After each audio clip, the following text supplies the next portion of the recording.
Hello नमस्ते म पुण्य गौतम यतिखेर लाइभमा आएको छु र यहाँहरूको सुस्वास्थ्य दीर्घायुको कामना गर्दछु र वास्तवमा भन्ने हो भने यो लाइभमा आउनुको केही कारणहरू छ। त्यो कारण म क्रमशः बताउँदै जानेछु। हिजो एउटा एकदमै दुर्भाग्यपूर्ण खबर, सनसनीपूर्ण खबर बाहिरियो र हामी स्तब्ध भयौँ। त्यो खबर सुनेपछि त्यसको विषयमा सत्य तथ्य बुझेर के बोल्न मन लाग्यो र जुन ढङ्गले अहिले समाजमा हत्या, हिंसा, लुट जस्ता घटनाहरू घटिरहेका छन्, समाज बिथोलिएको छ। अरू त अरू जनप्रतिनिधिहरू समेत सुरक्षित रहेनन्। अब तपाईहरूलाई म जानकारी गराउँ सर्लाहीबाट आएको एउटा समाचारको विषयमा। बडो दुःखद घटना घट्यो। सर्लाही जिल्लाको ईश्वरपुर नगरपालिका वार्ड नम्बर 3 का वडाध्यक्ष अत्यन्तै जनप्रिय व्यक्तित्व सूर्यबहादुर श्रेष्ठको एक्जाभेटरको बाकेटले हानेर हत्या गरिएछ। उहाँको रहस्यपूर्ण हत्या भयो र हत्याराहरू अहिलेसम्म कानुनको कठघरामा उभिसकेका छैनन्। त्यसकारणले गर्दाखेरि हत्याराहरूको हुलिया पत्ता लगाएर तिनीहरूलाई कडा कारबाही गरौँ। तिनीहरू कहाँ छन्, जहाँ भए पनि कानुनको कठघरामा ल्याउँ भन्ने हाम्रो भनाइ हो र बिहान बिहानै लाइभमा आउनुको कारण त्यो पनि हो। तमाम खाले साथीहरू जसले लाइभ हेरिरहनु भएको छ उहाँहरूलाई धेरै धेरै धन्यवाद दिन चाहन्छु र मैले एकदमै यसको विषयमा सत्य तथ्य बुझेर मात्रै यहाँहरूसँग कुराकानी गरेको छु। सर्लाहीबाट पनि कतिपय साथीहरू अहिले लाइभमा जोडिनु भएको छ, मलाई थाहा छ। र हिजो घटना के घटेछ भने निजगढका केही साथीहरूले स्थलगत रिपोर्टिङ पनि गर्नुभएको छ। तपाईँहरूले त्यहाँका पत्रकार मित्रहरूको जस्तो निजगढ न्युज, निजगढ टिभी अनि त्यसपछि ग्रेट खबर आदि इत्यादि हेर्न सक्नुहुन्छ। र मलाई उमेश सुनुवारजीले बिहान बिहानै फोन गरेर त्यो जानकारी गराइसकेपछि मैले लाइभ मार्फत यो जानकारी तपाईँहरूलाई गराउनु आवश्यक सम्झेँ। पुण्य सर, तपाईँ सर्लाही पुग्नु जरुरी छ भनेर उमेश सापकोटाजीले भन्नुभएको छ, धन्यवाद। अघि उमेशजीलाई पनि, उमेश सुनुवारजीलाई पनि मैले देखेको थिएँ। नवराज भुजेलजी, धेरै धेरै धन्यवाद छ। र तमाम खाले साथीहरू सबैलाई धन्यवाद दिन चाहन्छु। र सर्लाही जिल्ला मेरो निकट छिमेकी जिल्ला पनि हो। म निजगढमा जन्मिएको हुँ र सर्लाहीमा भएका घटनाहरूको विषयमा हामीले एउटा छिमेकमा भएका घटनाको विषय र ग्रेट खबरमा छ यो भिडियो भनेर उमेश सुनुवारजीले भन्नुभएको छ। उमेशजी, तपाईँलाई धन्यवाद दिन्छु र यो भिडियो सबैले सेयर गर्न, हेर्नको निम्ति पनि म भन्छु। र यो विभत्स घटनालाई राष्ट्रिय स्तरमा पनि चर्चा गर्नु जरुरी छ। अत्यन्तै विभत्स घटना।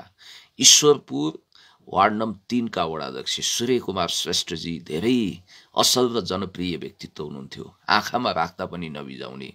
सम्भवतः उहाँ मेयरको तयारी गरिरहनु भएको थियो र उहाँ नेकपा एमाले अन्तर्गत अहिले सम्माननीय पूर्व प्रधानमन्त्री कमरेड माधव कुमार नेपाललाई साथ दिइरहनु भएको थियो र हाम्रै विचार समूहमा हुनुहुन्थ्यो।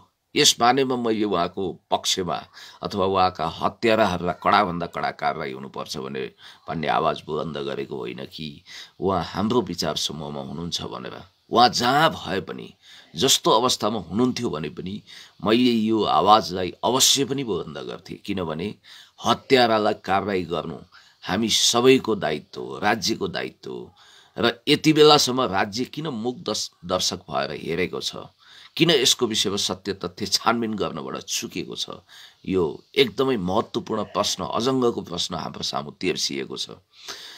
र सर्लाहीमा त्यहाँ भएको घटना चाहिँ के रहेछ भने मलाई साथीहरूले जानकारी गराउनु हो, उहाँहरूको जानकारी। र त्यहाँको स्थानीय प्रशासनसँग मैले फोन गरेर बुझ्दाखेरि, सिडिओ साहबसँग पनि मैले बुझ्दाखेरि के बुझेँ भने उहाँ त्यहाँ एउटा पोखरी निर्माण गर्न चाहनुहुन्थ्यो। पोखरी निर्माणको प्रक्रिया सुरु भएको थियो र ठेकदारसँग अलिकति कुरा बिग्रियो र उहाँ चाहिँ अनियमितता देख्नै नसक्ने सूर्यकुमार श्रेष्ठजी अति जनप्रिय, जनताको काखपल्टामा हुर्किएको र जनताकै निम्ति काम गर्ने र उहाँ अनियमितता, भ्रष्टाचार पटक्कै नसहने हो। यही कारणले गर्दाखेरि उहाँको ठेकदारसँग अलिकति भनावैरी भएको र नेकपा माओवादी केन्द्रबाट पराजित भएका वडाध्यक्षका उम्मेदवारसँग पनि उहाँको मनोमालिन्य थियो र यस प्रकारले गरिकन उहाँलाई चौतर्फी घेराबन्दी भयो र अन्ततः विभत्सतापूर्वक उहाँको हत्या गरिएको छ। एक्जाभेटरको बाकेटले हानेर यो निकै दुःखदायी घटना यहाँ घटेको छ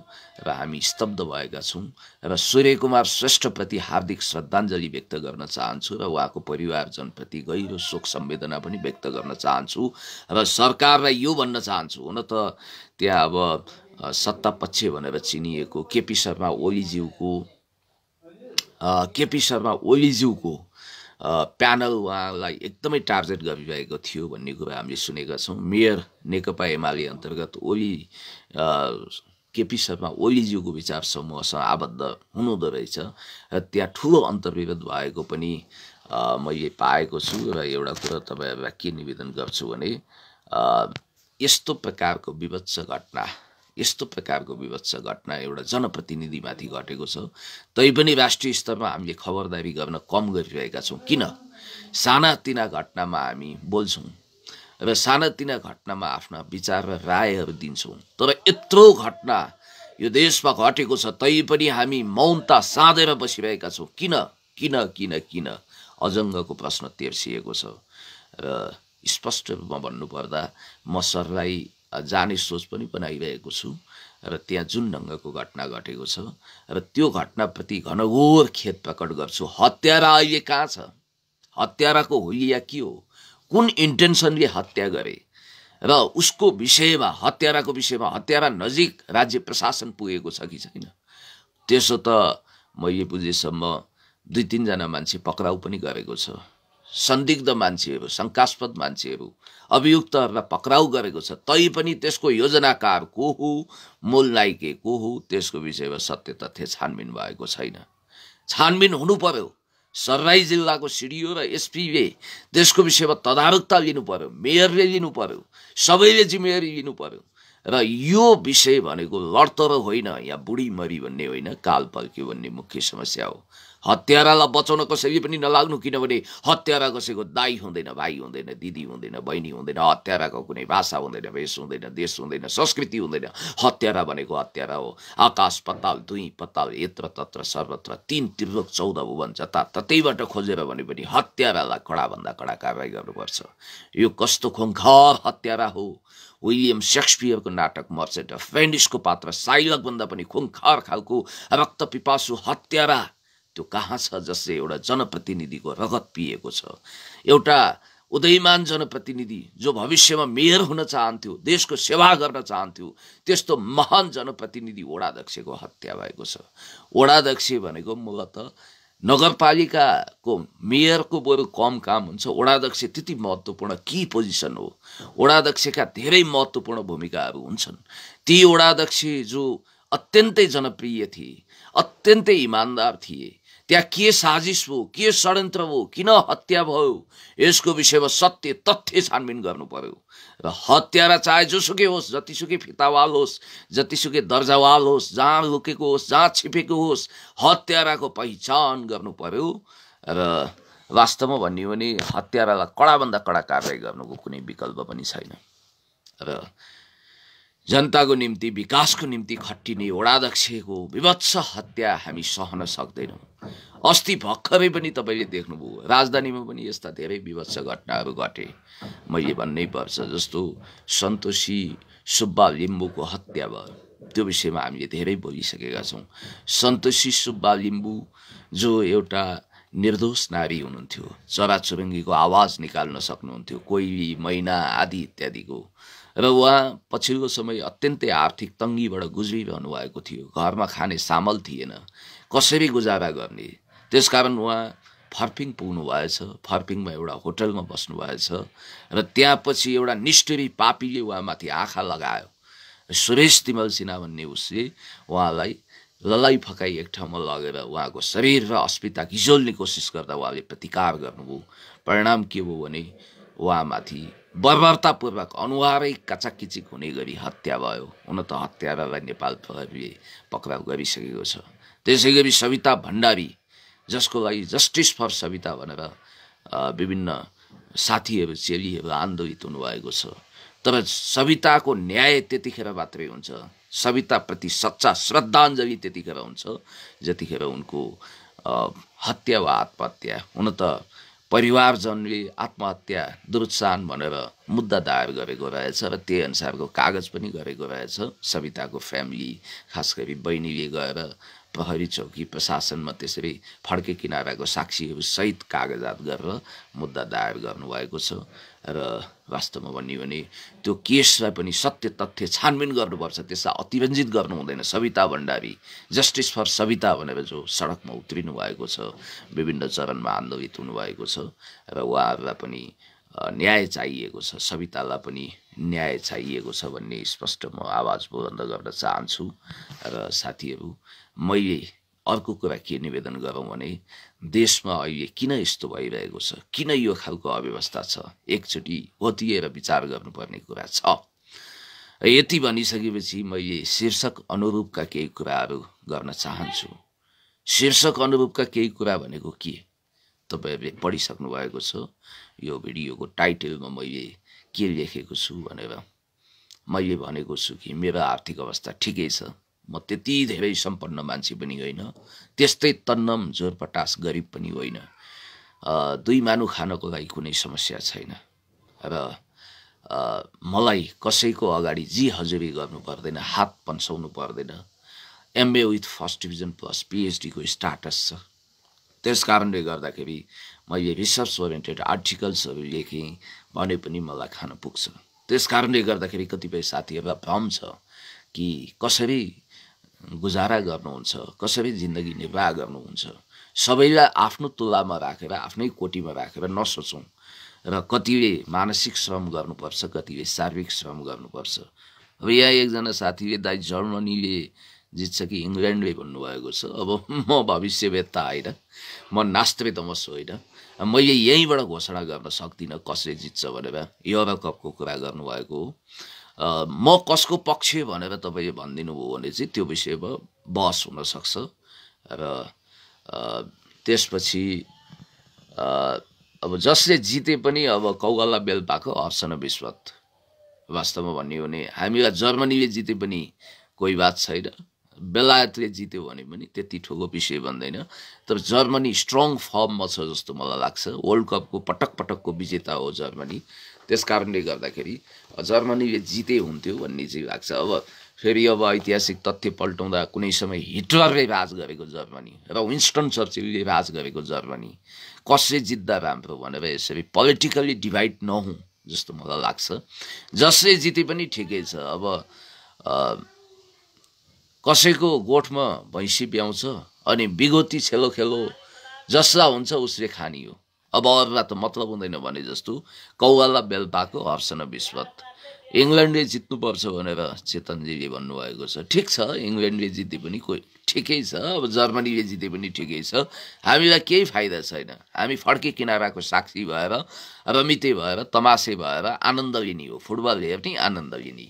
वर्ल्ड कप जस्तो एक्साइटमेन्ट चाहिँ हुँदैन। वर्ल्ड कपमा जुन खालको एउटा ओज छ, संसारको ध्यान आकर्षण गरेको हुन्छ। तपाईँलाई थाहा छ विश्वकप प्रतियोगिता हुँदा युनाइटेड नेसनका जेनरल एसेम्ब्लीहरू समेत सर्छन् र ग्लोबल समिटहरू समेत सर्छ।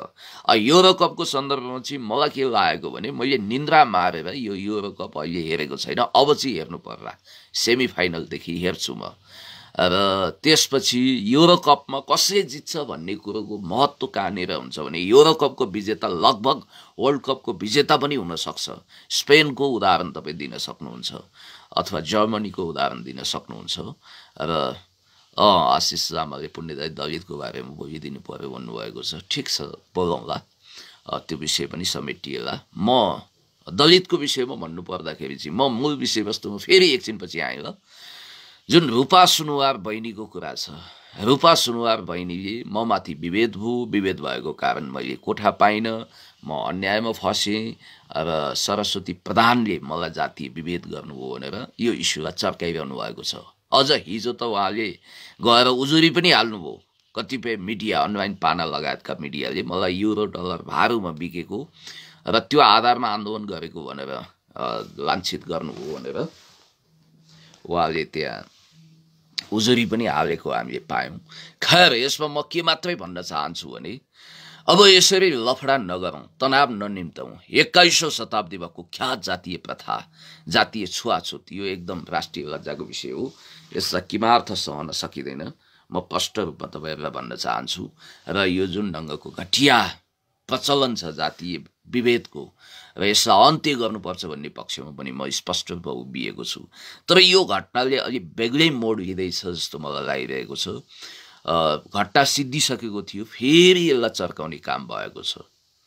मलाई अलिकति कुरा निवेदन गरौँ। यहाँ एउटा फोन आएको छ। हेलो हेलो हजुर हजुर नमस्कार, म लाइभमा छु है, पछि कुरा गरौँला। ए ल ल ल यहाँ लाइभमा छु म लाइभमा छु म फेसबुक लाइभमा छु, यो विषयमा अहिले कुरा नगरौँ। ल ओके। ल साथीहरू, मैले रूपा सुनवार बहिनीको र सरस्वती दिदीको कुरा गर्दै थिएँ। यी दुईटा चेलीहरू त तीजमा एकै ठाउँ बसेर तीजको रहर आयो बबिराई भन्दै छमछमी नाच्नुपर्ने चेली हुनुहुन्छ। किन झगडा गर्दै हुनुहुन्छ? नेपालीमा यो तनाव कहाँबाट आयो? कसरी यस्ता कुराहरू आए? किन यति धेरै यसलाई बबन्डरको रूपमा मच्चाइयो? किन यो ढङ्गका अफवाहहरू फैलिए? मलाई ताजुब लाग्छ, आश्चर्य लाग्छ। र दलित आयोगको ढोकासम्म यो केस पुगिसकेको छ। र म के भन्न चाहन्छु भने मानिस ठुलो दिवाली हुन्छ, जातले हुँदैन, कर्मले ठुलो हुन्छ, कामले ठुलो हुन्छ। मान्छे जनको आधारमा कोही सानो वा ठुलो हुँदैन। ब्राह्मण कुलमा जन्मनेहरू पनि जब ऋषिमुनिका सन्तानहरू शिशिमुनिमा पुग्छन् त्यहाँ बर्बादी सुरु हुन्छ। अनि त्यसपछि तपाईँहरूलाई थाहा छ बाहुन पनि डाउन भएका छन्। र हामीले दलित शिल्पी समुदाय भनेर जसलाई आदर गर्छौँ उहाँहरू पनि महान हुनुहुन्छ। नेपालको नेवार जाति समुदाय अत्यन्तै महान समुदाय हो र शिल्पी दलित जाति पनि महान समुदाय हो।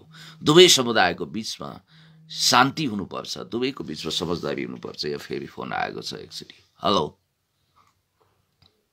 हेलो हजुर नमस्कार, म लाइभमा छु है। ल हजुर, त्यस कारणले गर्दाखेरि शिल्पी समुदाय र नेवार समुदायको बिचमा द्वन्द्व पैदा गरेर उही स्यामुअल पी हन्टिङटनको एउटा किताब तपाईँहरूले पढ्नुभएको छ, clash of civilisation and remaking of world order, सभ्यताहरूको द्वन्द्व गराउने।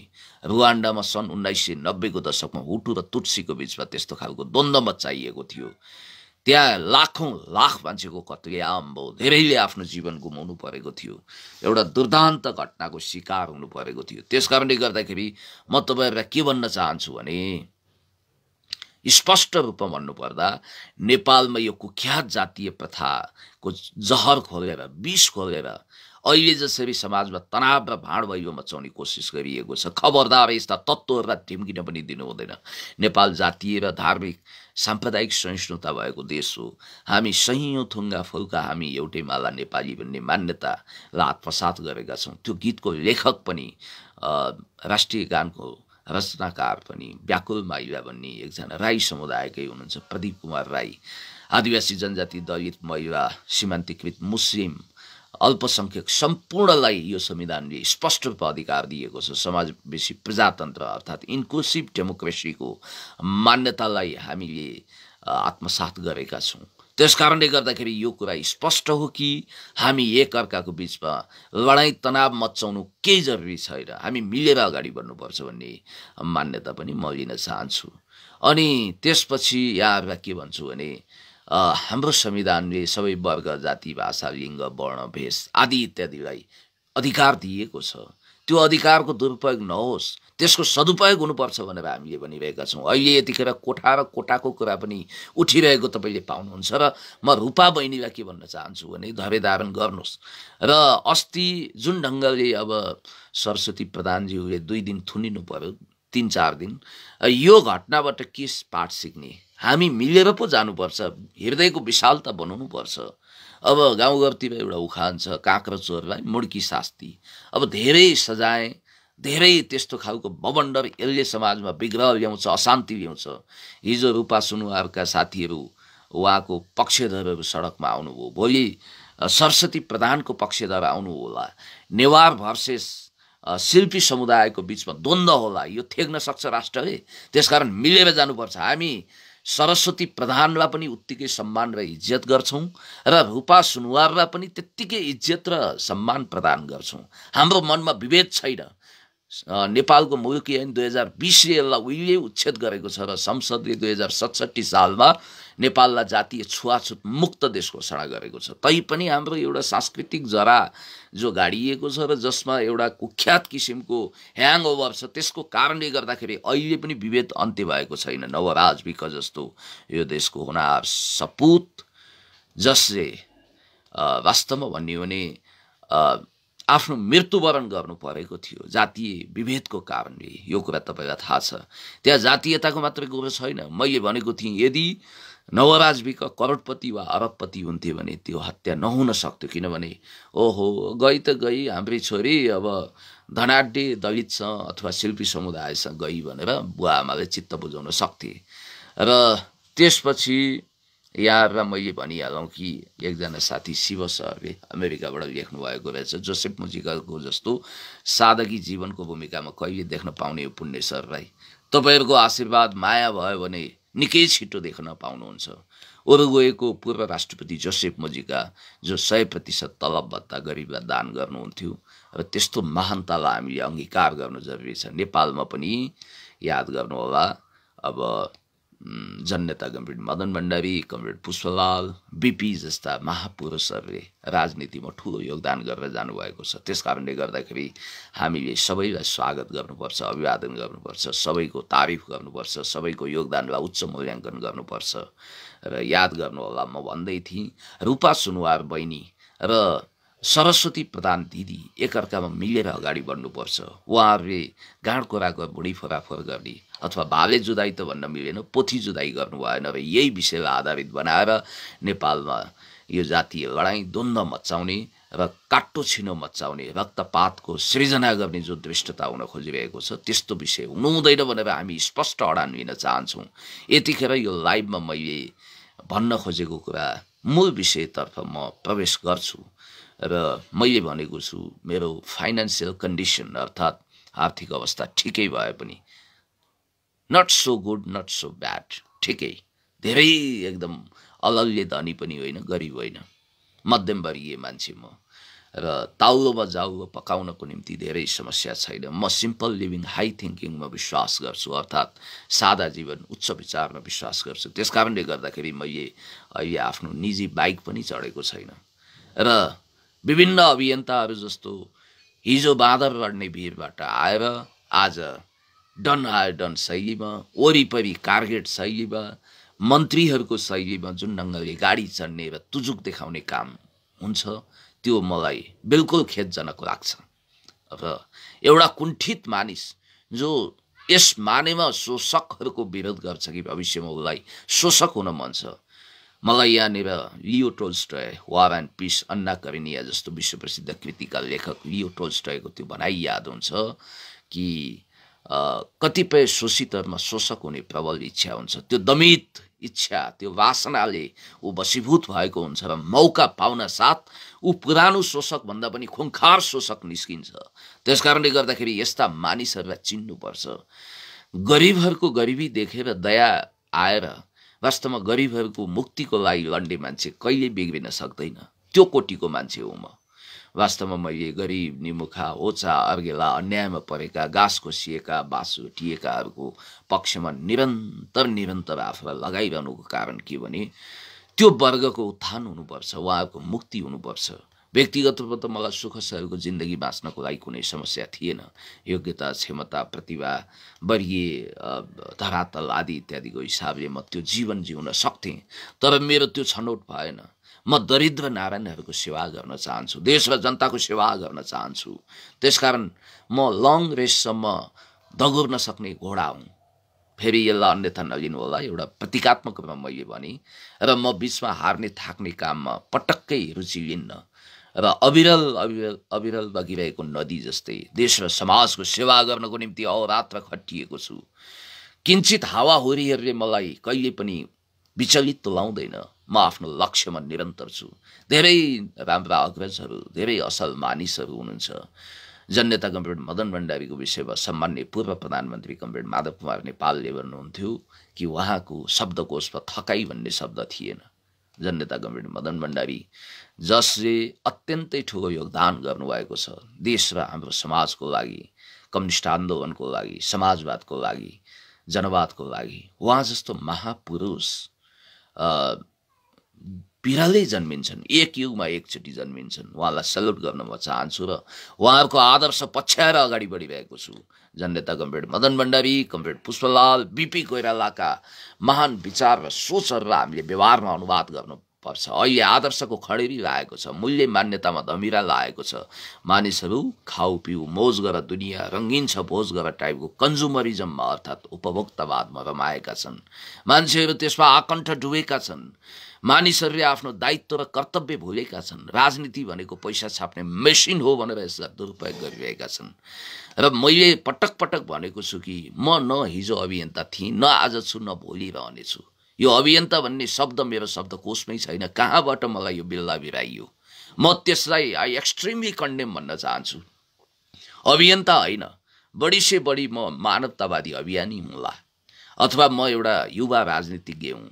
अहिले युवा छु, भोलि बुढो हुँला, त्यो बेग्लै कुरा हो। तर म निरन्तर राजनीतिमा छु र राजनीतिज्ञ हुँ र एकाडेमिक हिसाबले एउटा राजनीति शास्त्री पनि हुँला, किनभने त्यो पिएचडी को स्टाटस मैले बनाएको छु। त्यसकारणले गर्दाखेरि ग्लोबल पोलिटिक्सको विषयमा बहस गरौँ, सामाजिक सञ्जाललाई पनि स्वस्थ बनाऊँ, स्वस्थ डिबेट गरौँ, एउटा पोलिटिकल र अन्य कल्चरहरू देखाएर हामी अगाडि बढौँ।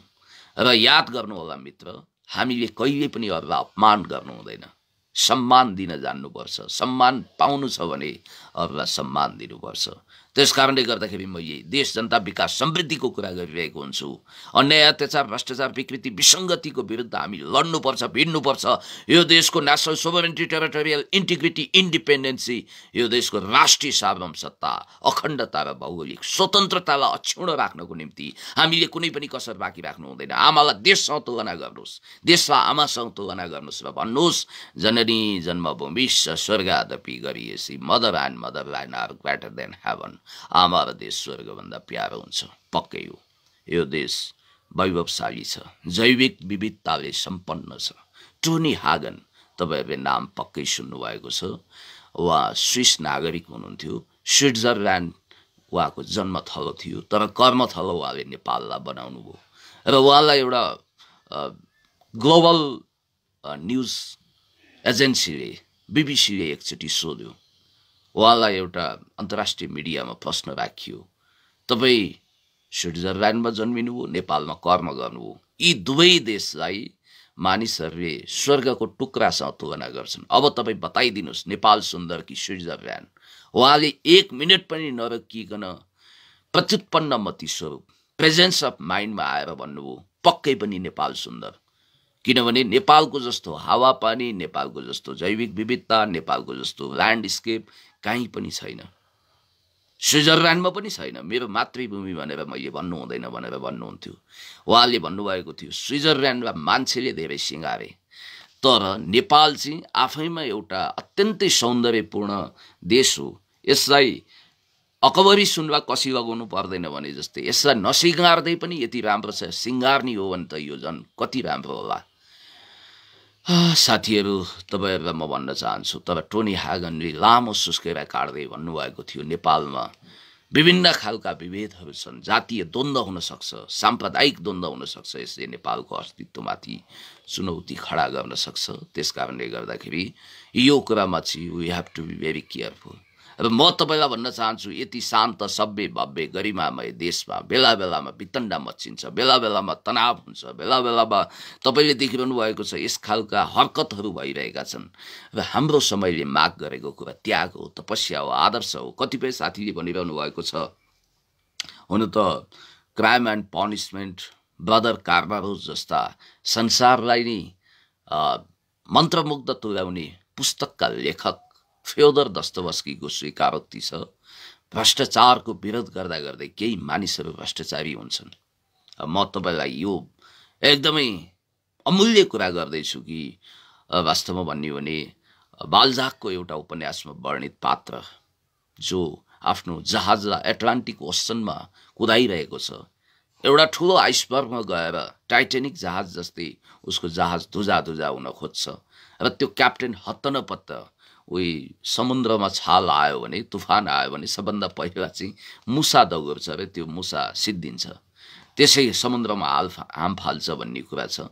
त्यसै गरी त्यो क्याप्टेन आफ्नो नाजुक डुङ्गामा बस्छ, जहाजबाट हाम फाल्छ र नाजुक डुङ्गामा बसेर आफ्नो जहाज धुजा भएको दृश्य हेर्न अभिशप्त छ। हामी देश डुबिरहेको बेला यस ढङ्गले वास्तवमा भन्ने हो भने तमासे रमिते भन्नु हुँदैन। र याद गर्नु होला साथीहरू, एकदमै म तपाईँलाई के भन्न चाहन्छु भने हजुर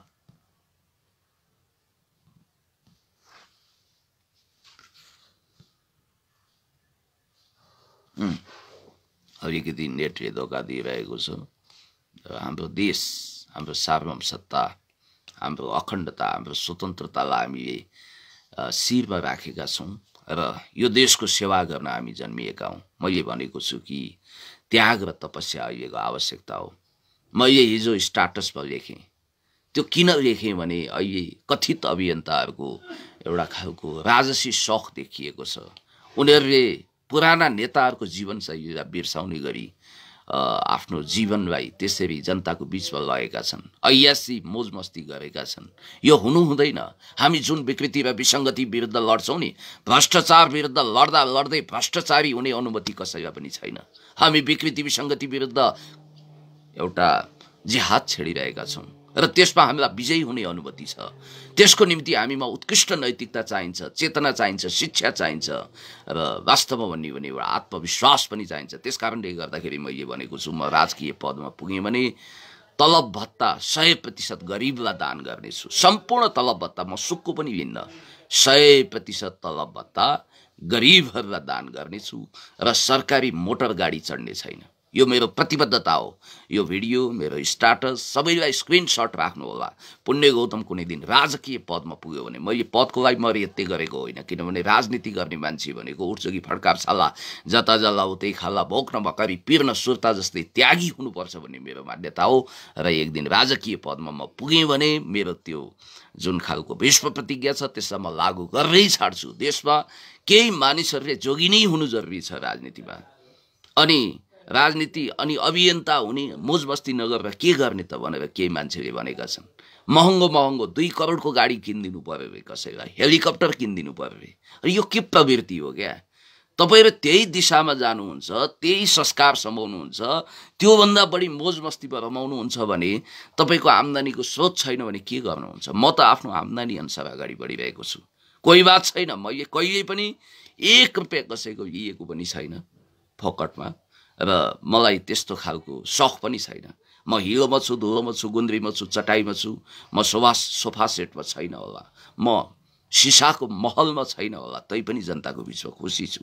मैले चाहेको भए उत्कृष्ट जिन्दगी, सुविधाको जिन्दगी बाँच्न सक्थेँ, तर मेरो त्यो छनौट होइन। म जनता र देशको सेवा गर्न जन्मिएको एउटा मानिस हुँ। त्यसकारणले गर्दाखेरि म स्पष्ट तपाईँहरूलाई भन्न चाहन्छु कि जसलाई शौक गर्नु छ, जसलाई कुण्ठित इच्छा पूरा गर्नु छ, तपाईँहरू राजनीतिमा आउनुभयो भने यो देशले दुःख पाउँछ। तपाईँलाई पैसा कमाउनु छ भने तपाईँ व्यापार गर्नुहोस्, बिजनेस गर्नुहोस्, अरू धन्दाहरू गर्नुहोस्, जानुहोस्। राजनीति तपाईँको क्षेत्र होइन। राजनीतिलाई टाटा बाई बाई गर्नुहोस्, म यो भन्न चाहन्छु। जब तपाईँ राजनीतिमा आउनुहुन्छ भने तपाईँले देश र जनताको सेवा गर्ने हो। तपाईँ जनताको सेवाको मालिक किमार्थ होइन। तपाईँ चाहे मन्त्री हुनुहोस्, प्रधानमन्त्री हुनुहोस्, राष्ट्रपति हुनुहोस्, एबोभ दि कन्स्टिट्युसन, संविधानभन्दा माथि कोही छैन, कोही अलेक्जेन्डर दि ग्रेट छैन। आई एम द स्टेट भन्ने लुईको फुई पनि इतिहासमा माटोमा मिलिएको छ। त्यसकारणले गर्दाखेरि फ्रान्सेली लुईको कथा मैले तपाईँलाई हालिरहनु पर्दैन। त्यसकारणले गर्दाखेरि हरेक दम्भी शासकहरू इतिहासको अजायब घरमा कैद भएका छन्, इतिहासको गर्तमुनि पुरिएका छन्। ती मानिसहरू अमर छन्, जीवित छन्, जसले देश र जनताको सेवा निस्वार्थ गरे, जसले जनतालाई योगदान पुर्याए, जनतालाई सुखी राखे, खुसी राखे। समाजलाई डिभाइड गर्ने होइन, जोड्ने हो। हामीले पर्खाल लगाउने होइन, पुलको काम गर्नुपर्छ। त्यसकारणले गर्दाखेरि द्वन्द्व फैलाउने, अशान्ति फैलाउने, भ्रष्टाचार गर्ने, देशमा रोग भोग गरिबीको खेती गर्ने मानिसहरू कहिले पनि जनताको मान्छे हुँदैनन्। त्यसकारणले यो कुरा सोच्नुपर्छ।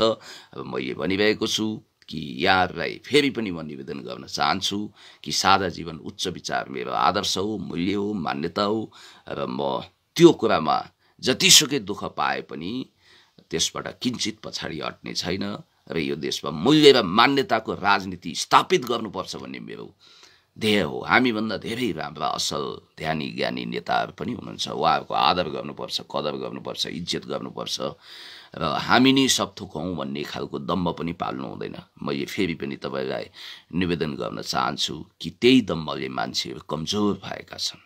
मान्छेहरूको इतिहास सिद्धिएको छ, ठुलो ठुलो उचाइमा पुगेका मानिसहरू त्यहाँबाट लड्दाखेरि उनीहरूको हाडखोड पनि भेटिँदैन। तपाईँ सगरमाथा त चढ्न सक्नुहुन्छ, चुनौती त्यो हो कि तपाईँ सगरमाथामा केही समय अडिएर बस्नुहोस्। तपाईँ ओर्लिनै पर्छ, ओर्लिँदा सेफ ल्यान्डिङ गर्नुपर्छ। हरेक कुरोको विकासपछि विनाश पनि छ र मैले तपाईँलाई अघि भनेको थिएँ कि अनि तपाईँ कसरी जीवन निर्वाह गर्नुहुन्छ, कसरी धानिनुहुन्छ। जब 100% तलब भत्ता तपाईँले गरिब दुखीहरूलाई दान गर्नुहुन्छ भने, तपाईँ सरकारी मोटर गाडी चढ्नुहुन्न भने कसरी धानिनुहुन्छ। देखाइदिन्छौँ हामी, त्यो उदाहरण बनेर देखाइदिन्छौँ। अहिले पनि त म बाँचेको छु, धानिएको छु। यही तरिकाले बाँच्न मलाई अनुमति दिनुहोस् र मोटर गाडी सरकारी म चढ्दिनँ भनेर प्रतिबद्धता गर्दा म साइकल चलाउन सक्छु, फुटपाथमा हिँड्न सक्छु, अथवा मैले जनताले मलाई जुन ढङ्गको जिन्दगी जिउन अनुमति दिनुहुन्छ त्यही ढङ्गको जिन्दगी अर्थात् साधारण जिन्दगी जिएर पनि रहन सक्छु। मैले अघि पनि तपाईँलाई भने कि मान्छेहरूले आफ्नो जिन्दगीलाई शौखिन बनाउनु हुँदैन, मिनिमम सुविधा लिने हो। यो शरीर अल्छी पनि छ, यो शरीर धोकेबाज पनि छ। शरीरले तपाईँलाई हिँडाउने होइन, तपाईँले शरीरलाई हिँडाउने हो। यसलाई धेरै सुख सुविधा नदिनुहोस्। मान्छे इमान जमानमा बाँच्नुपर्छ। आदर्श र मूल्य मान्छेको गहना हो। त्यसकारणले गर्दाखेरि म भन्न चाहन्छु, शौखिन जिन्दगी बाँच्नको लागि शौखको क्षेत्रमा Guinness book of the world record कायम गर्न जब तक रहेगा समोसा में आलू तब तक रहेगा बिहार में लालू भने जस्तो लालूवादी सोच लिएर अगाडि बढ्नेहरू वास्तवमै भन्ने भने समाजका धमिरा हुनेछन् र उनीहरूले समाजको भलो गर्ने छैनन्। हाम्रो पुस्ताबाट जनताले खोजेको कुरा के हो? राष्ट्रभक्तिलाई शिरोपर गर्नुहोस्, शिरमा राख्नुहोस्। यो देश, यो महान जननी, यो जन्मभूमिलाई तपाईँले जहिले पनि भलो गर्नुहोस्। यो देशको स्वतन्त्रता, अखण्डता र सार्वभौमसत्ताको रक्षा गर्नु तपाईँको अहम दायित्व हो। त्यसपछि तपाईँ सादा जीवन, उच्च विचार, हाई थिङ्किङ, सिम्पल लिभिङ, यो मान्यतामा जानुहोस्। थोरोको एउटा मान्यता छ नि, मेरो ब्याकग्राउन्डमा तपाईँले किताब देखिरहनु भएको छ। हो, म त्यही थोरोवादी हुँ। पुरानो कोट बरु लगाउँछु, नयाँ पुस्तक पढेरै छाड्छु। पढ्नु पर्यो, अध्ययन गर्नु पर्यो, देश दुनियाँको विषयमा अपडेट हुनु पर्यो, जनताको काम गर्नु पर्यो। पुस्तकलाई धमिराले खाए जस्तै शास्त्रीय पुस्तकहरू छिचोलेर मात्रै होइन, पुस्तकदेखि पुस्तकसम्म तपाईँको यात्रा अन्त्य गर्ने होइन। तपाईँ कोठादेखि पुस्तकदेखि जनताको बिचमा जानुपर्छ र किताबी ज्ञानहरूलाई जनताको बिचमा लगेर खार्नुपर्छ, त्यसलाई अनुवाद गर्नुपर्छ। मलाई पढाइको घमण्ड रत्तिभर छैन। म ज्ञानी मान्छेहरूलाई कदर गर्छु। महाकवि लक्ष्मीप्रसाद देवकोटाको योग्यता कति थियो? BA BL। जननेता गभर्मेन्ट मदन भण्डारीको पनि ब्याचलर लेभलको योग्यता हो। BP कोइराला पनि ब्याचलर लेभलमा हुनुहुन्थ्यो। हामी PhD लेभलमा छौँ भन्दैमा के उहाँहरूभन्दा बढी पठित ज्ञानी ध्यानी भयौँ? बिल्कुल होइन। त्यस कारणले गर्दाखेरि म भन्न चाहन्छु, बुकिस नलेज एउटा कुरा हो, तर ज्ञान सर्वस्व हो। ज्ञानलाई व्यवहारमा उतार्नु अर्को महत्त्वपूर्ण पार्ट हो। त्यस कारणले गर्दाखेरि कति मान्छेहरू न सर्टिफिकेट छ न ज्ञानी छन्। ज्ञानै नभएका मान्छे पनि ज्ञानबहादुर भएर हिँडेका छन्। अब आँखाको ज्योति गुमाउनेहरू नेत्र प्रसाद भए जस्तै। अनि विश्वज्योति हलका मालिकको नाम चाहिँ गरिबनाथ सराफ रहेछ एक समयमा, मोहन सराफका पिता। अब उहाँ कहिल्यै गरिब हुनु भएन, त्यही भएर विलियम शेक्सपियरले नाममा के छ भनेर भन्नुभएको थियो। यो कुरा मलाई अहिले पनि ख्याल हुन्छ। तपाईँहरूको धेरै समय मैले लिएँ र मेरो एउटै आर्गुमेन्ट के हो भने समाजमा एकदमै साधारण भएर बाँच्नुपर्छ। ब्याक टु नेचरको मान्यतामा जाउँ। जिन ज्याक रुसोले भनेका छन् नि, ब्याक टु नेचरमा all are equal but some are more equal, अर्थात् सबै समान छन्, केही विशेष रूपमा खास समान छन्। भनाइको मतलब समाजमा एरिस्टोक्रेटिक वर्गलाई, एलिटहरूलाई विशेष सुविधा प्राप्त हुनुपर्छ भनेर कतिपय मान्छेले जिकिर गरेका छन्। सबै मान्छे समान हुँदैनन् भन्ने तहमा मिसइन्टरप्रिटेसन गरिरहेका छन्। तर हामी भन्छौँ सबै मान्छेहरू समान छन्। जन्मले कोही ठुलो वा सानो हुँदैन, मान्छे दिल र कर्मले ठुलो वा सानो हुन्छ। त्यस कारणले गर्दाखेरि म स्पष्ट रूपमा यहाँ के निवेदन गर्न चाहन्छु भने मान्छेहरूले समानता, भातृत्व र प्रजातन्त्रको मूल्यलाई गुमाउनु हुँदैन। स्वतन्त्रतालाई कुनै पनि हालतमा तपाईँले गुमाउनु हुँदैन। यो देशको सार्वभौम सत्तालाई इन्ट्याक्ट राख्ने, यो देशको अखण्डतालाई तपाईँले जोगाउने तपाईँको अहम दायित्व हो।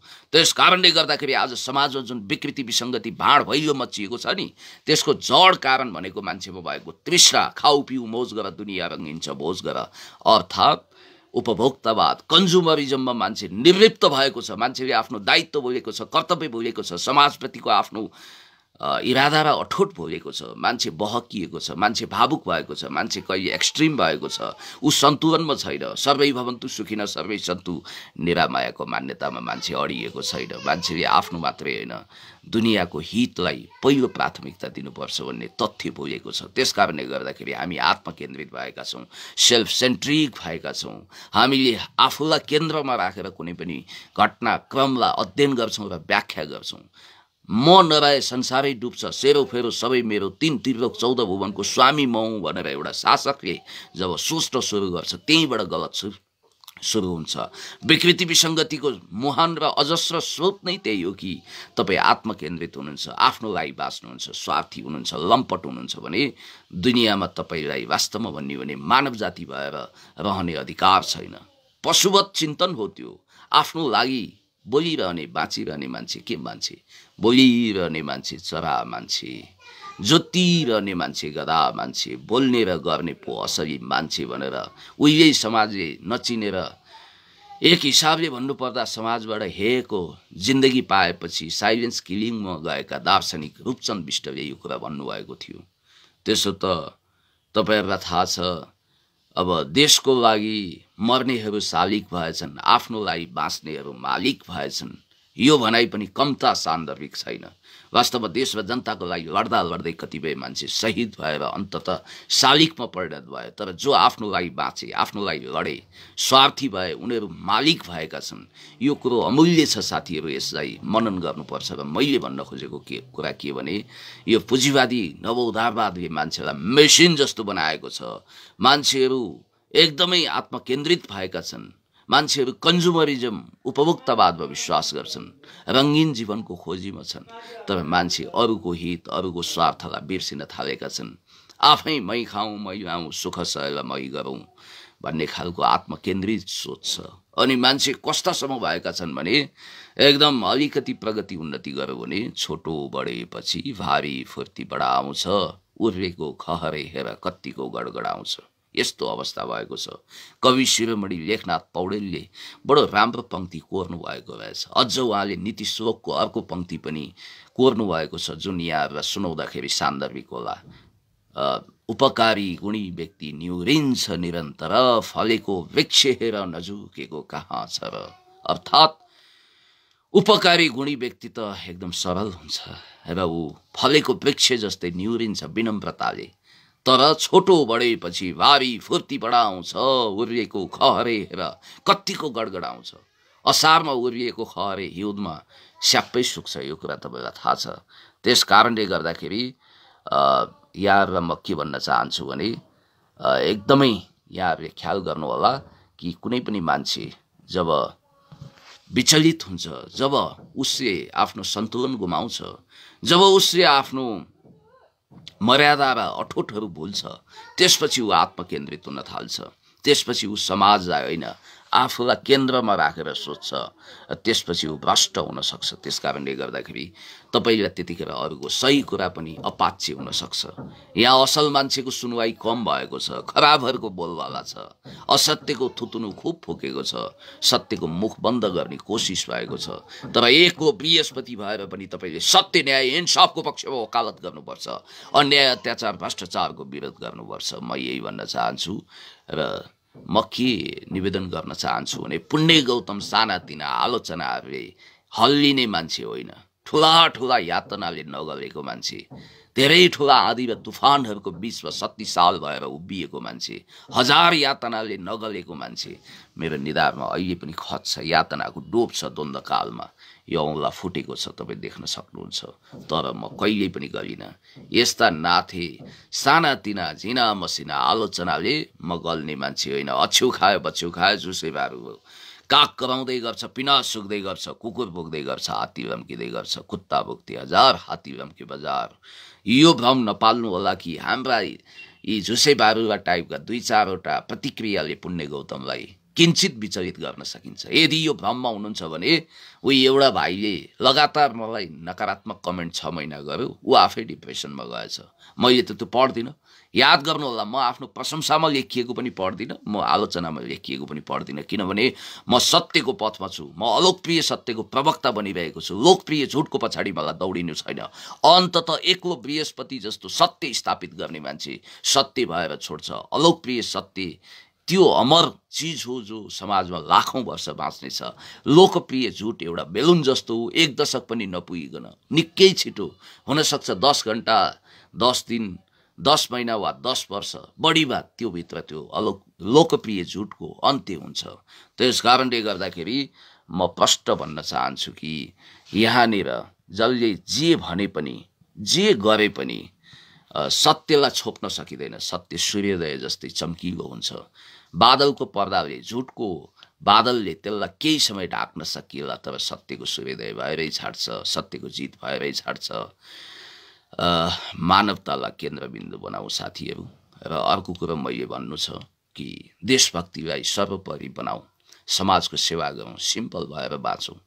अनि मैले यहाँ सुने कि केही अभियन्ताहरू भन्दै मेरो नाम पनि राखेर उनीहरूलाई प्रहरीले निगरानी गरेको छ भनिएको रहेछ। म प्रहरी मित्रलाई भन्न चाहन्छु, तपाईँहरू देशभक्त बर्दिवाल हुनुहोस्। तपाईँहरू राज्य कोषबाट पालिनु भएको छ, सत्य सेवा सुरक्षणको मान्यता अख्तियार गर्नुभएको छ। हामीलाई निगरानी होइन, सुरक्षा दिनुहोस्।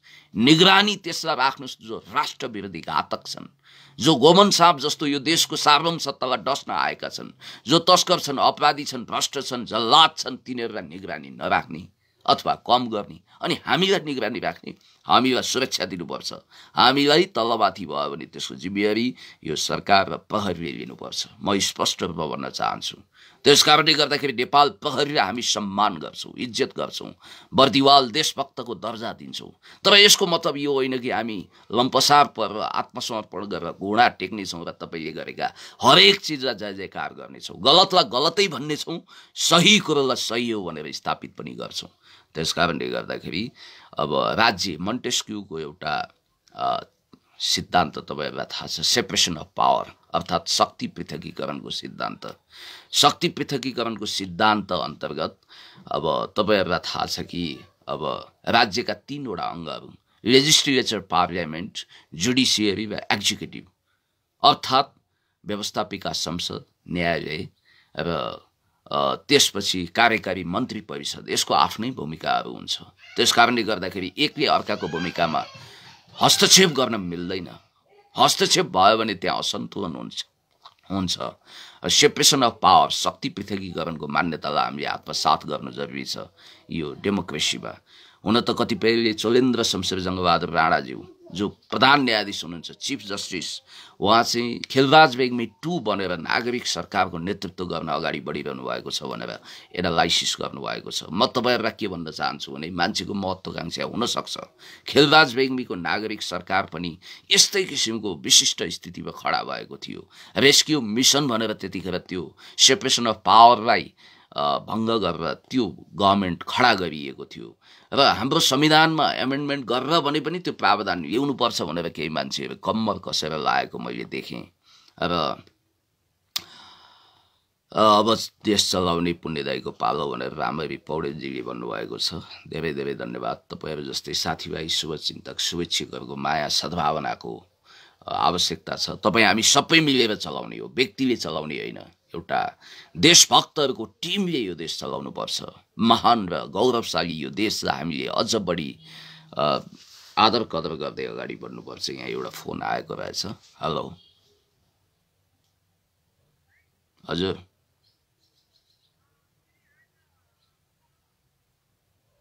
हजुर, हेलो, हेलो, हेलो, हजुर। मैले यहाँहरूलाई फेरि पनि निवेदन गर्न चाहन्छु कि कुख्यात नागरिकता अध्यादेश जसले देशको फिजीकरण सिक्किमीकरण गर्न सक्थ्यो, धन्यवाद सर्वोच्च अदालत जसलाई जो बारेमा सर्वोच्च अदालतले एउटा बहुत राम्रो राय दिएको छ, फैसला अन्तरिम आदेश सुनाएको छ। यो कुख्यात नागरिकता अध्यादेश जसलाई प्रधानमन्त्रीज्यू र राष्ट्रपतिज्यूले पास गर्नुभएको थियो, त्यसले देशको सिक्किमीकरण फिजीकरण गर्न सक्थ्यो, त्यसलाई अहिले कार्यान्वयन नगराउनु भनेर अन्तरिम आदेश स्टे अर्डर जारी गरेर हामीलाई धन्य बनाएको छ। यसको फुल भर्डिक पनि अब आउनु पर्यो, यो मान्यता हामी राख्छौँ। नम्बर 1। नम्बर 2, म के भन्न चाहन्छु भने जस्तो तराईको दोहन गरेर, चुरेको दोहन गरेर तराईको मरुभूमिकरण गर्ने र भारतीय सहरहरू निर्माण गर्ने र बजेट घाटा कम गर्ने, यसरी कि हाम्रो छोरीचेलीहरू र हाम्रो घरको आर्थिक ऋण भार बोझ कम गर्नको लागि हामीले वेश्यावृत्तिमा जसरी पठाउन सक्दैनौँ, त्यसै गरी बजेट घाटा कम गर्नको निम्ति नेपालको अमूल्य सम्पदाहरू भारत निर्यात गरेर तराईको मरुभूमिकरण गर्ने, अर्थात् तराईलाई पुरै बन्जर बनाउने यो खालको जुन कन्स्पिरेसी थियो, गिटी इटा ढुङ्गाहरू भारतलाई बेच्ने भन्ने जुन निर्णय भएको थियो, त्यो निर्णयलाई सर्वोच्च अदालतले खारेज गरिदिएको छ र यसलाई हामी धन्यवाद भन्न चाहन्छौँ। धन्यवाद सर्वोच्च अदालत, धन्यवाद न्यायाधीश महोदयहरू।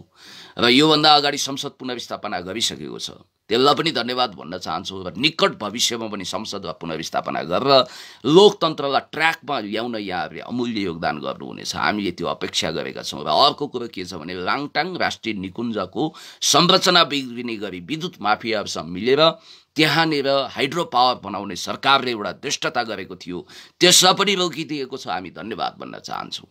र जनताको निम्ति अत्यन्तै राम्रा फैसलाहरू गरिदिनु पर्यो, हाम्रो अपेक्षा र आशा त्यही हो। र राजेन्द्र महतो लगायतका देशद्रोहीहरू जसले बहुराष्ट्रिय राज्यको वकालत गरेर नेपालभित्र 2वटा देश छ, एउटा तराई मधेस छ, अर्को पहाड छ भनेर कुख्यात घोषणा गर्ने र त्यसको निम्ति मुक्ति सेना खडा गर्न तयार छौँ भनेर राज्यको डेपुटी प्राइम मिनिस्टर भएर त्यो ओहदामा बसेर बगावत गर्ने, कुख्यात अभिव्यक्ति दिने देशद्रोही राजेन्द्र महतो लगायतका 21 जना गैर संवैधानिक ढङ्गले संविधान विपरीत जसरी 21 जना मन्त्रीहरू नियुक्त गरिएको थियो, ती मन्त्रीहरूको जागिर सर्वनाश भएको छ, स्वाहा भएको छ। धन्यवाद सर्वोच्च अदालत। हेलो हजुर,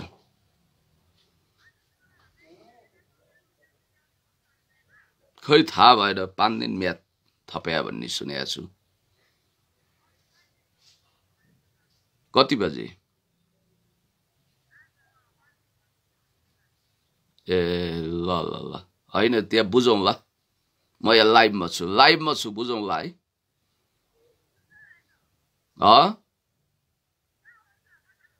म यहीँ छु, लाइभमा छु कि फेसबुक लाइभमा। ल त्यसै कारण यो मन्त्री परिषद जसरी अहिले 4 जना 5 जनामा सीमित भएको छ, ठिक छ। गैर संवैधानिक हिसाबले केयरटेकर अर्थात् काम चलाउ सरकारले मन्त्रीमण्डल पुनर्गठन गर्ने अर्थात् मन्त्रीहरू थपघट गर्ने अनुमति थिएन र त्यही काम गर्यो जसलाई दिनेश कुमार त्रिपाठीले मन पराउनु भएर र एउटा अधिवक्ताको हैसियतले उहाँले रिट निवेदन दायर गर्नुभयो र रिट निवेदनमा सुनवाई गर्दै प्रधान न्यायाधीश चोलेन्द्र शमशेर जङ्गबहादुर राणा र प्रकाश ढुङ्गानाको संयुक्त इजलासले त्यसलाई खारेज गरिदिएको छ र एक्स्ट्रा कन्स्टिट्युसनल गतिविधिलाई सर्वोच्च अदालतले सहँदैन भन्ने एउटा म्यासेज दिएको छ। अब एउटा फैसला, महान फैसला तुरन्त गरिदिनु होला।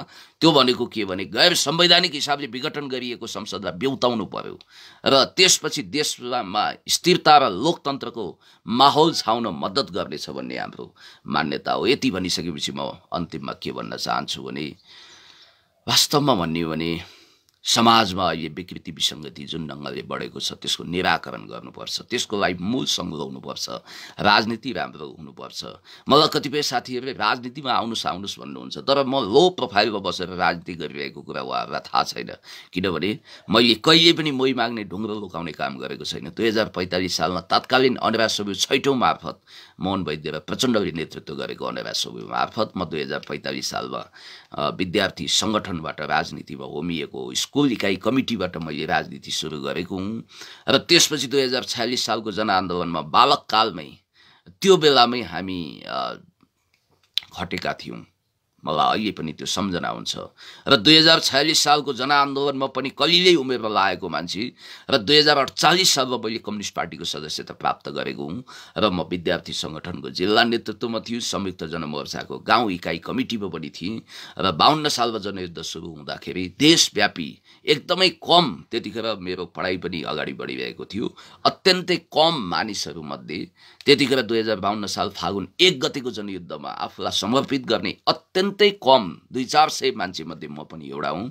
म कम्युनिस्ट पार्टीको केन्द्रीय समितिभन्दा एक तह माथि पोलिट ब्युरो सदस्यसम्म पुगिसकेको मान्छे र 2074 सालमा 75 सालमा जब नेकपा बन्यो नेपाल कम्युनिस्ट पार्टी, त्यतिखेर म सेन्ट्रल कमिटी मेम्बरको रूपमा मनोनित भएको थिएँ।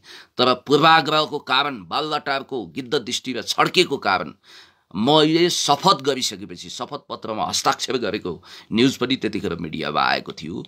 मैले बकैदा पार्टी कार्यालयमा गएर शपथ गरिसकेपछि मैले त्यसको विषयमा उजुरबाजुर गरेको भए वास्तवमा उजुरबाजुर लाग्थ्यो, तर म त्यतातिर गइनँ र हाम्रो नाम काटेर एकजना गैर कम्युनिस्ट र केन्द्रीय सदस्य बनाइएको थियो। त्यतिखेरै म केन्द्रीय समितिको लिस्टमा आएको थिएँ। त्यतिखेरको कान्तिपुरमा त्यो न्युज प्रकाशित भएको थियो। अहिले पनि गुगलमा गएर खोज्नुहुन्छ भने मेरा नामहरू त्यतिखेरको तत्कालीन नेकपाको केन्द्रीय सदस्यको रूपमा मनोनित भएको र पछि स्टेप डाउन गरिएको भन्ने कुरा तपाईले पाउनुहुन्छ। त्यसकारणले गर्दाखेरि म हर हमेशा राजनीतिमा छु, निरन्तर राजनीतिमा छु। म नेकपा एमालेमा छु र सम्माननीय पूर्व प्रधानमन्त्री कमरेड माधव कुमार नेपाललाई साथ दिएको छु। यसको मतलब पार्टी एकता हुनुपर्छ, पार्टी विग्रह हुनु हुँदैन, भाँड भैलो हुनु हुँदैन। अहिले पनि एकताको गुन्जाइस छ र एकताबद्ध भएर हामी अगाडि बढ्नुपर्छ भन्ने मान्यता मैले राखिरहेको छु। कसैलाई पनि गाली गलौज गर्न चाहन्न, यो खालको संस्कारमा हामी जानु हुँदैन भन्ने मान्यता मेरो हो।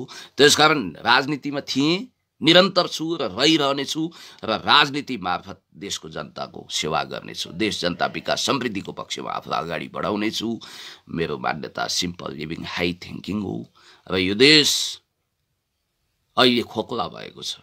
कुनै दिन म राजकीय पदमा पुगेँ भने मैले भनेको छु 100% तलब भत्ता गरिबलाई दान गर्नेछु र व्यक्तिगत रूपमा म कमाउनको निम्ति राजनीतिमा आएको होइन र गाडी मोटर चढ्ने छैन, सरकारी गाडी मोटर चढ्ने छैन। यो मेरो प्रतिबद्धता हो, वादा हो।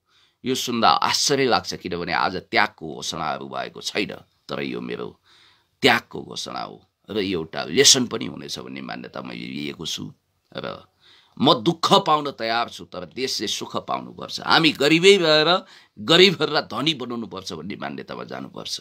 आफू धनी हुनको निम्ति हामी राजनीति गर्ने होइन, समाज र देश जनतालाई धनी बनाउने हो। यो काम गर्नुपर्छ। जिउ रहे घिउ खाइन्छ। देशलाई बलियो बनाउनुपर्छ, समृद्ध र विकसित बनाउनुपर्छ। देश बलियो भयो भने हाम्रो नयाँ पुस्ताले, आगामी पुस्ताले ठुलो लाभ लिन सक्छ। देशै कमजोर भयो भने हामी जतिसुकै बलिया भए पनि त्यसको केही अर्थ रहँदैन। त्यसकारणले गर्दाखेरि अन्तिममा म के भन्न चाहन्छु भने हो, मैले नसकेको हुनाले मोटरबाइक नचढेको होइन, म सक्छु, मजाले सक्छु। तर एउटा आदर्श मूल्यको राजनीति स्थापित गर्नको निम्ति मैले यो सङ्कल्प लिएको र याद गर्नुहोला साथीहरू, यदि मैले बाइक चढेँ भने पनि आफ्नै कमाइले चढ्नेछु, कार चढेँ भने पनि मैले आफ्नै कमाइले चढ्नेछु। राज्य कोषबाट 1 रुपैयाँ पनि तलब भत्ता लिने छैन। हुन त म त्यो सौख कार चढ्ने अनि त्यसपछि महँगा महलमा बस्ने यो सपना म देख्दिनँ। यतातिर म जाँदै जान्न। म त एकदम सिम्पल तरिकाले, सिम्पल लिभिङ हाई थिङ्किङ, सरल जीवन बाँच्ने, सहज जीवन बाँच्ने र म फेरि पनि भन्न चाहन्छु जिन ज्याक रुसोको मान्यता ब्याक टु नेचरलाई विश्वास गर्ने मान्छे हो। प्रकृतितिर फर्किनुपर्छ। म समाजवादी हुँ, समाज र देशको हितको निम्ति अगाडि बढिरहेको मान्छे हुँ। त्यस कारणले गर्दाखेरि तपाईहरूले मलाई साथ दिनुपर्छ। म तपाईहरूलाई साथ सहयोग गर्नेछु। हामीमा एउटा रेसिप्रोकल सम्बन्धको म अपेक्षा गर्न चाहन्छु। समाज परिवर्तन गर्नु छ, आफैबाट सुरु गरौँ। अरू कोही आएर समाज परिवर्तनको बेडा सम्हाल्छन् यो नसोच्नुहोस्। हामी अरूलाई निट एन्ड क्लिन देख्न चाहन्छौँ, तर आफू भ्रष्टाचारको आहालमा डुब्न चाहन्छौँ। यो हाम्रो कन्ट्रोभर्सी हो। यो विडम्बनाबाट हामी मुक्त हुनुपर्छ। र म फेरि पनि सर्लाहीमा जुन विभत्स हत्या भएको छ वडाध्यक्षको, उहाँप्रति हार्दिक श्रद्धाञ्जली व्यक्त गर्न चाहन्छु। सर्लाही ईश्वरपुर वार्ड नम्बर 3 का वडाध्यक्ष सूर्य कुमार श्रेष्ठजी, जसलाई मैले कहिले भेटेको त थिइनँ, संयोगले उहाँ मेरै पार्टीको हुनुहुँदो रहेछ। जुन पार्टीको भए पनि उहाँप्रति हार्दिक श्रद्धाञ्जली। सत्य न्याय इन्साफको पक्षमा उहाँ अगाडि बढ्नुभएको थियो र उहाँलाई एक्जाभेटरको बकेटले हानेर विभत्सतापूर्वक क्रूरतापूर्वक हत्या गरिएको छ। उहाँको परिवारजनप्रति गहिरो शोक संवेदना व्यक्त गर्न चाहन्छु। राजनीतिक आग्रह पूर्वाग्रहको कारण, ठेकदारहरूको वक्र दृष्टिको कारण सूर्य कुमार श्रेष्ठज्यू जस्तो लोकप्रिय जनप्रतिनिधिको हत्या भएको छ। हत्यारा कहाँ छन्? आकाश पाताल दुई पाताल यत्र तत्र सर्वत्र पानी मुनि गए पनि छोड्नु हुँदैन। कडाभन्दा कडा कारवाही गर्नुपर्छ। र दिन दहाडै यसरी जनप्रतिनिधि त सुरक्षित छैनन् भने सर्वसाधारणको के हालत होला? म यही भन्न चाहन्छु। र कुख्यात एमसीसी मिलेनियम च्यालेन्ज कर्पोरेसन, जसमा दारा नङ्ग्रा झिकिएको बाघ जस्तो न्यार त गर्छ तर टोक्न सक्दैन, त्यो हालतमा नपुर्याई कुनै पनि हालतमा त्यसलाई टेबल गर्नु हुँदैन। देशलाई हामी द्वन्द्वको अर्को परेड ग्राउन्ड बन्न दिँदैनौँ, रुवान्डा बन्न दिँदैनौँ। यो देशको सार्वभौम सत्ता जोगाउँछौँ। सत्ताले जतिसुकै प्रयत्न गरोस्, सरकारले जतिसुकै बल गरोस्, नेपाली काङ्ग्रेस त्यसको निम्ति न्वारनदेखिको बल लगाएर किन मैदानमा नआओस्। तर हामी जनताको तागतले, देशभक्तहरूको तागतले त्यो एमसीसीलाई कुनै पनि हालतमा हामी जस्ताको तस्तै पास हुन दिँदैनौँ। यो हाम्रो वादा हो, प्रतिबद्धता हो। यति भन्दै यहाँहरूको पनि उत्तरोत्तर प्रगतिको कामना गर्न चाहन्छु, उन्नतिको कामना गर्न चाहन्छु। सर्वै भवन्तु सुखिनः, सर्वै सन्तु निरामया, सर्वजना हिताय, सबैको हित होस्, कल्याण होस्, जय मङ्गल होस्। खाना खाइसक्नुभयो होला, आफ्नो काममा अगाडि बढ्नुहोस् भन्दै यहाँहरूसँग फेरि पनि म बिदा हुन चाहन्छु र तपाईँहरूलाई धेरै धेरै धेरै धेरै धेरै धेरै धन्यवाद दिन चाहन्छु। र सत्यको पक्षमा, इन्साफको पक्षमा यहाँहरूले जसरी आफूलाई उभ्याउनु भएको छ, यो प्रतिबद्धतालाई म सम्मान गर्न चाहन्छु। हस्, नमस्कार।